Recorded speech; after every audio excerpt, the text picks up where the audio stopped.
Welcome to this edition of Road Warrior. I'm your host, Grant Robertson, and today we try out the 2013 Chevy Tahoe LTZ. If you notice the Tahoe, you're going to see the first thing is it's designed off a square or rectangular box. The best thing about these new SUVs is they're getting away from the sculpted look. A lot of the vehicles are sloping their roof lines and sides and quarter panels, which squunches on the inside. Now if you go back to the standard box design, you're going to add a lot more interior room, and the best thing about it is it's rugged and appeals to the masculine beast out there known as a man. Now when you're looking at a nice rugged SUV like the Tahoe, the first thing anyone's going to notice is grille power, and more specifically the chrome appointments on this Tahoe. Now if you look at the GMC Yukon version, they're going to have bullet hole riveted kind of appeal, which I like. On here, of course, you're going to see kind of the crisscross pattern and the huge Chevy bow tie. Now this is the LTZ model, which basically means you're going to have body color fascia all the way around and up front here down low. Now other models are going to have chrome appointments here.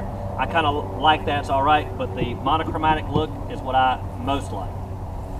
Now by the dimensions for the Tahoe, you're looking at 202 inches overall. Now it has a pretty decent wheelbase at 116. Now what that means is you're going to smooth out the bumps, and your back seat rider is the only one that's going to feel an occasional jolt. Now overall it's over 6 feet tall and 6 feet wide. So your wheels are pushed to the corner, and you're really going to have some dynamic appeal as you've had in all the Tahoes before. Now of course, if you're looking for massive appeal, when I refer to cargo and passenger comfort, you can of course go with the Suburban, or on the Yukon version, the Yukon XL. Now when you ride into big SUV, you want to know what you're actually sitting on. And on the LTZ, it actually comes equipped with 20-inch wheels. Now what I like about that is it still comes with enough tread sidewall so you can actually hit the off-road. Best thing about 20 inches, you're going to get a lot of bling, a lot of chrome to go against the monochromatic body style. Now if you go with the standard models, that's going to be a 17 or 18 inch options. Now with any SUV, you're looking at cargo room after you look at passenger comfort. Now on the LTZ model, you're going to have a power shift rear hatch. You simply press the button and it powers up. Now this is across the segment line, you're going to find this option even on small crossover vehicles on up to the big boys. Now what's great back here is you've got some fold down seats. What's not so great is this minimal clearance you have right here. Now what I'd like to see is some type of bag hooks for the grocery store, something to hold my cargo. Now what I found during my trip is I needed to use some of the cargo space. So what you do is real simple. You fold the back seat down, and you can use this if you need. You do both of them, and it's real simple. Do not have to take the headrest out. You got plenty of space there. Now if you need more, you can tumble these seats forward.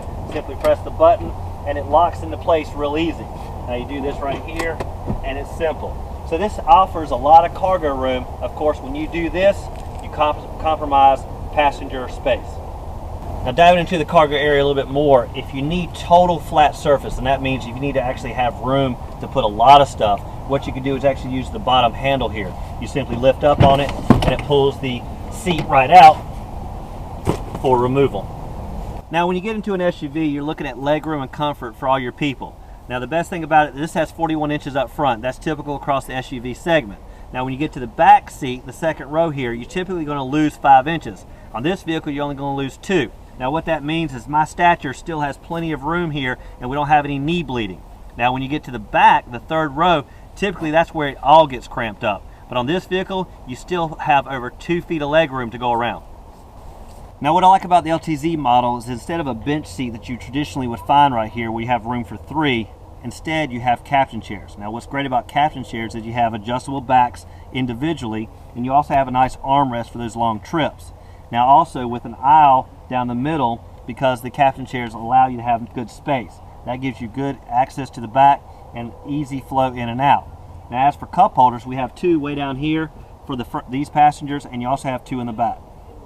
Now when we're looking at the LTZ model, the biggest thing you'll notice is the upgrades. More specifically, you're going to see kind of a touchscreen option up here, which gives you the navigation. It's going to give you the FM, XM radio, all right here on the display. Now I've talked about this before, and I prefer the MyLink over this kind of system they have in here. The MyLink is easier to Bluetooth your phone to, and it's a little bit simpler. Now this one's a little bit cumbersome with kind of finding the, the features and things like that, but you get used to it. Now as for climate, the best thing about it is there's no knobs here, some simple buttons, some simple modes. It's a lot sleeker kind of look than you would find on the lower end models. Now other options you're going to find on here is you're going to have heated seats. heated back and bottom, and you also have an air conditioning option for your seats, so it allows you to cool off in the summers. Now on the LTZ, you're going to find some upper end things like we talked about, and on this one you're going to find a rear entertainment system. Now that's an option, and it really takes the SUV segment to a whole nother level. Now other things I like is you've got plenty of up front cargo space. In this model you've got the headphones for the back hidden in here, and overall this is a nice decent vehicle with leather appointments and all the pizzazz you'd find in upper end models like a Mercedes or BMW. Now as for power plant, the LTZ model came equipped with a 5.3 liter V8 engine. Now what I like about that is it's just a standard go-getter engine, gets off the line really well, and has decent fuel economy, basically around 15 to 21 miles per gallon. Now as for transmission, it's coupled with a 6-speed automatic.